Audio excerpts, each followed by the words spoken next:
Have you ever pulled into a McDonald's drive-thru late at night, stomach growling, only to get an uneasy feeling as you approach the speaker? Well, after hearing this story, you might think twice about your midnight Big Mac cravings. It was just another boring Friday night. I was driving home from a late movie, feeling that familiar rumble in my stomach. The golden arches appeared in the distance like a beacon of hope for my hunger. As I pulled into the drive-thru, something felt off. The air seemed thicker, and the usually bright lights were dimmer than usual. I heard whispers about this creepy urban legend. Something about ordering a specific item after midnight and facing a terrifying fate. But come on, that's just silly talk, right? As I inched closer to the speaker, my heart started racing. The menu board looked normal, but why did I feel like someone, or something, was watching me from behind it? I shook off the feeling and prepared to order, unaware of the horror that was about to unfold. The cursed order. As I pulled up to the speaker, my mouth went dry. The static crackled, and a voice that didn't sound quite human rasped. "Welcome to McDonald's. May I take your order?" I gulped, trying to shake off the weirdness. Yeah, can I get a Big Mac meal and, My eyes darted across the menu, landing on something I'd never noticed before. "What's this midnight special?" There was a long pause. Too long I was about to repeat myself when the voice came back, low and ominous. "Are you sure you want that, sir?" A chill ran down my spine. Why would they ask that? Before I could change my mind, I blurted out, "Yeah, sure, why not?" Another pause. Then, "Pull up to the window!" The speaker clicked off abruptly.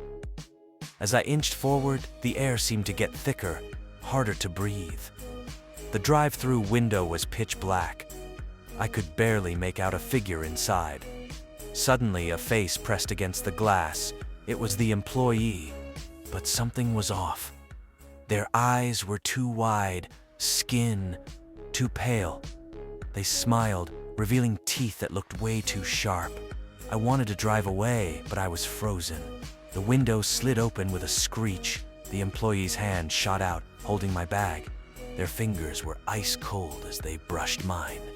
"Enjoy your midnight special."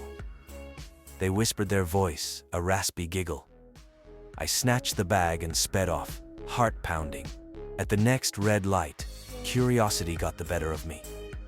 I peeked inside the bag. The Big Mac looked normal, but next to it was a small black box. It was vibrating slightly, and I swear I could hear faint whispers coming from inside. My hands shook as I reached for it. Should I open it? What the hell had I just ordered? As my fingers touched the box, the whispers grew louder. I couldn't make out the words, but they filled me with dread. What have I done? And more importantly, what was going to happen to me now? Descent into terror. I couldn't stop staring at that black box as I drove home. The whispers were getting louder, and I swear I felt something moving inside. My hands were shaking so bad I could barely keep the wheel straight. When I finally got home, I tossed the bag on the kitchen counter and tried to forget about it. But things just got weirder from there. I woke up in the middle of the night to find all the faucets in my house running full blast. The television was blaring static, and my phone was going crazy, flashing and vibrating non-stop. I tried to turn everything off, but nothing worked. It was like my whole house had a mind of its own. The next day, I noticed people staring at me on the street. Their eyes looked wrong, empty, and they all had these creepy smiles, just like that McDonald's employee.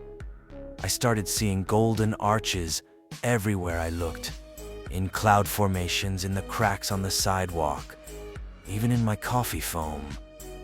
It was like the world was trying to remind me of what I'd done. I couldn't take it anymore. I called my best friend and told him everything. He thought I was losing it, but he agreed to come over. As soon as he walked in, he froze. "Dude," he said, "what's that smell?" I hadn't noticed it before, but now I did. It was like rotten meat and stale fries. We tracked the smell to the kitchen. The McDonald's bag was still there, but now it was pulsing like something inside was trying to get out. My friend reached for it, but I stopped him. "Don't touch it!" I yelled, but it was too late. The bag burst open and this thing came crawling out. It looked like a half-formed burger patty with eyes and teeth. We ran out of the house, hearts pounding. As we peeled out of the driveway, I saw my neighbor standing in his yard. He waved at me with that same creepy smile and mouthed the words, "Enjoy your midnight special." I knew then that I had to go back to McDonald's. It was the only way to end this nightmare. But what would I find when I got there? And more importantly, would I make it out alive? The final drive-thru. I knew I had to go back to McDonald's. It was the only way to end this nightmare. As I pulled into the drive-thru, everything looked different. The golden arches were dripping with something dark. The menu board flickered with weird symbols. I heard that creepy voice again. "Welcome back. Ready to complete your order." My hands shook as I inched forward. Through the window, I saw a figure that wasn't quite human anymore. It smiled with too many teeth. "Your fate is sealed," it hissed, handing me a pulsing black box. I wanted to scream, to run, but I couldn't move.